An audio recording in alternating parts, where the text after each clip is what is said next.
Hey guys, Cartex710 here, posting my second video. I'd like to thank all those who commented on my first video from a few days ago. Um, Thought I'd kind of go over some of my recent pickups and a couple of vintage cards that I also picked up. I predominantly collect baseball. I do have a little bit of football cards because football is just that fun to watch, but I mostly focus on baseball, having a little history of at least a little knowledge of baseball versus other sports. I am a Derek Jeter fan. This is a card that I got from. I bought a Derek Jeter card, and the seller threw this one in sort of as a bonus. It just so happens that I really like this card. Love this shot, even though it's not really worth very much. I also like parallel cards, or sometimes parallel rookies, or I may sometimes call them variants, being a former comic book collector. So I'm sorry, but I do like cards like this, the same shot, same year. This does say opening day. This is the blue sparkle version. It's got this nice blue foil. I don't know if the camera can see the pattern there, but it's really nice. It's also numbered 155 out of 2013, which is not rare by any means, but nor valuable. But I really like this card, and it's one I just want to keep as part of my personal collection. I also like the Topps traded rookies versus like the Bowman Chrome Autos, which are, in my opinion, just too overpriced. You know, paying $800 for a Vladimir Guerrero Jr. rookie, having him never played in the majors. You know, I really try not to buy into the hype. Every time I try and do that, I end up getting hurt and end up wasting my money. I'm sorry. Speaking of Miguel Cabrera, it's kind of sad what's happened to this guy. Former Triple Crown winner, two-time MVP.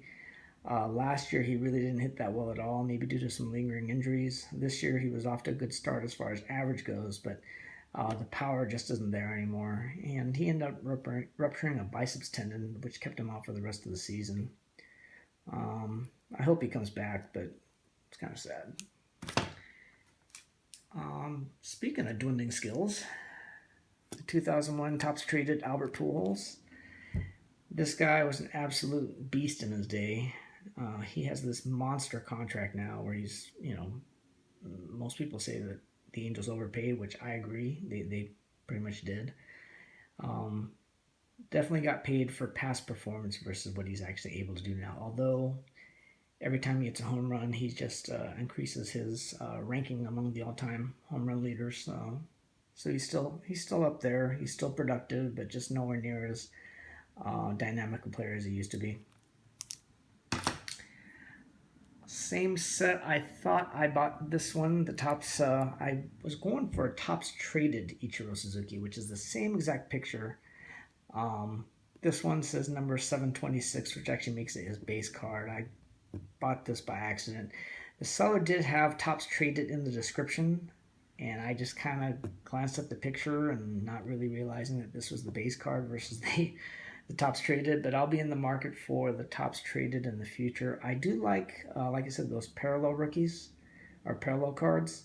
So I'll be going for maybe the 2001 Topps Gold, at least in a mint condition 9. It's just a matter of getting the money and finding one online for sale. Again, with the Topps traded set, being a Seattle Mariner, I did want the Robinson Cano. And funny thing about this is I actually was bidding on this and was amongst the top bidders right before the auction closed. The day that his 80-game suspension was announced for testing positive for furosemide, which is basically a diuretic. The speculation is he took it to be able to pass a drug test, to be able to piss enough of the whatever drugs he had in his system out to pass the drug test. But what it did do was a couple of bidders that were bidding above me retracted their bids because of his suspension. But for me, because I'm a Seattle Mariners fan, I wanted it anyways. It just meant that I got this card at a much cheaper price than at the time. Robinson Cano cards were pretty hot on the market. They were going up substantially in price because there was already mention of him being a surefire lock for the Hall of Fame. So it kind of worked out for me, even though it may hurt his chances for the Hall of Fame testing. But we'll see when he comes back. But Also, speaking along the lines of overpaid long-term contracts, this is another guy. $24 million a year for a guy that hits. He's a great hitter, but he's nowhere near the player I think he used to be, like when he was with New York. But another great player. This year, however, he's hitting, I think, just like 218, but definitely up there in home runs. There was talks of him getting a free agent contract at the end of this year as high as $400 million. Now that he's hitting 218, I guess we'll see. But once again, I do like the parallel rookies. So the 2000 Topps update, Bryce Harper Gold Sparkle, same card, same shot, same year, just this nicer border, and it is more limited and also more valuable, but absolutely beautiful card. I do have the Topps update Yasiel Puig. Luckily, I bought this just recently, so the card really was not that expensive, but here's a guy that has all the raw physical tools, but just his head is, he's proven to be a little bit of a head case. He ended up in the minors for a little while. I believe it was last year or the year before, just because he couldn't really decide on, is he a ball player or is he, just a punk with money. I wish he would get his shit together, because his story of how he came to the U.S. and when he defected from Cuba is actually really cool. If you ever read into it, this guy went through, just absolute hell getting to the United States to be able to sign a major league contract. So I really hope it works out for him and he gets his shit together. But interesting reading if you ever have the time. Another Topps update, the Mookie Betts red foil. This is not the Target red, which I wish it was, but the Target red is definitely more scarce, much more valuable. But still, this is a great card. Pretty good player. And some of my more recent pickups. I got this just, it's really reasonable. PSA 10, I love the picture. I am a Nolan Ryan fan. It's just one of those cards I just decided to pick up now that I got it. Has his career stats back here, which is, look at that. Most of you know that Nolan Ryan had a very long career, and he was pitching 90 mile per hour fastballs well into his mid 40s. Pretty impressive. If you ever saw the fight he had with the Chicago White Sox, Robin Ventura, he was feisty for a middle-aged guy too. Pretty impressive. I just got this one 2 days ago. 75 Topps George Brett rookie, PSA 8. Great looking card, really well centered. It's got a little white nick up there, which is probably what brought it down to 8. Other than that, this is just a good looking card.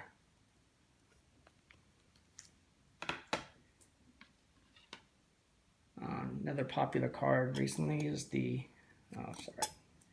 put it this way at first. This is the 71 Topps Thurman Munson. This is actually not his rookie card, but it is his most valuable, most popular, partially because the 71 Topps is really difficult to get in high grade because of the black cardstock. Centering on this is not too good, but it is a 7.5. Right now, what they're asking for PSA 8s is a little bit too much for me. I do like reading about,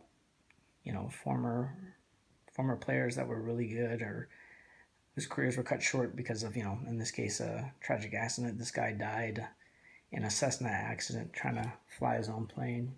So his career was tragically cut short, much like Roberto Clemente, but still, I did want this card. Another card I wanted, actually I wanted one of the rookie cards, but right now they're just asking way too much for those. The 1953 Bowman Stan Musial, Stan the Man. This one is absolutely spot on centered, top to bottom, left to right. Sorry if you can't catch this. I could have bought a PSA 8 for just a little bit more money than what this one cost me, but the PSA 8 wasn't really well, was not really well centered, and I do look at my cards quite a bit. So I knew that if I got the PSA 8, despite it being more valuable and not much more expensive than this, I wouldn't enjoy it as much. Like this is one here that I can put it on my shelf, and I know that I'll just constantly be looking at it. And I do like the 53 Bowmans. First year of Bowman actually having color photographs. Formerly they were like they used artist sketches. There is also a black and white 53 Bowman out there. Another thing about these is the card, compared to the other Bowmans, the 51 and 52 and even the 50, 49, and 48, the card is absolutely huge. If you look at it compared to like a regular card, it's substantially bigger. It takes up the bulk of the actual frame of the PSA case, but still great looking card. Sorry for the glare. You can actually see my reflection in the back, but I would love his rookie, like a 48 Leaf rookie, but right now people are just asking way too much for this, in my opinion. And I'm a big fan of the 48 Leafs, but I'm not really willing to pay that. So, card I wanted for a really long time. Well, after getting back into collecting, my education to get back into speed into this day and age is mostly watching other collectors' videos. Watch a lot of videos actually, but another thing that kind of brought me up to speed is I bought this book, which is the Sports Legends and Ultimate Hobby Guide. Coincidentally, this is written by Joe Orlando, who's the president of PSA. Great book.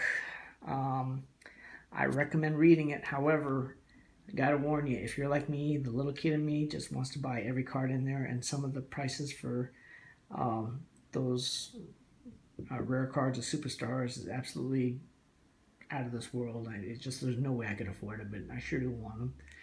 But one card I really wanted for a really long time is this 69 Topps Mickey Mantle with last name in white. Again, this is sort of like a parallel card. There is the regular 69 Topps, which is yellow lettering. This one is much more rare. I got it in a PSA 4, and I looked for this card steadily for about 6 months, and I really wanted a PSA 5 or higher, but the prices that people are asking, and the other thing about this card is the centering on most of these cards is absolutely terrible. Left to right, especially like this one here, the centering is pretty good. It's a little off from top to bottom. I don't know if you can catch that. But I probably paid more than anybody ever has for a PSA 4 for this card. I'm not proud of that. Just to let you know, I did buy it from Dean's Cards. And those of you who are familiar with Dean's Cards, if you've ever looked for a card and you have tons of selections and you scroll towards the bottom, you'll start running into a company with a little logo on the bottom that says Dean's Cards. Usually the outline frame is black, so to capture the image of the card better, but you'll have a little Dean's Card logo right in the middle. Their niche, if they have one, is they don't do auctions. They basically overcharge for cards across the board. I mean, whatever card that average sellers sell it for, they'll probably tack on another 30 or 40% on top of that. They don't, like I said, they don't do auctions. If you message them to see if you can get a better price, if they'd be willing to kind of negotiate and bring the price down, they will refuse every time. At least that's been my experience. They are, I'm really not a fan of theirs. So to stoop and have to buy from them just because they had the best example card that I really wanted online, I feel horrible about that, but and it burned buying it. But what I did was to kind of reduce the sting is I used all the free money that I possibly had. I bought this on the day where eBay had a 15% off sale, which amounted to $100 off. I used the largest eBay Bucks rebate that I've gotten to date. I used a credit card rebate that I got that was 2% back of anything you buy online, and 99% of my collection is all bought online, so I feel like it's a pretty good size rebate check from there.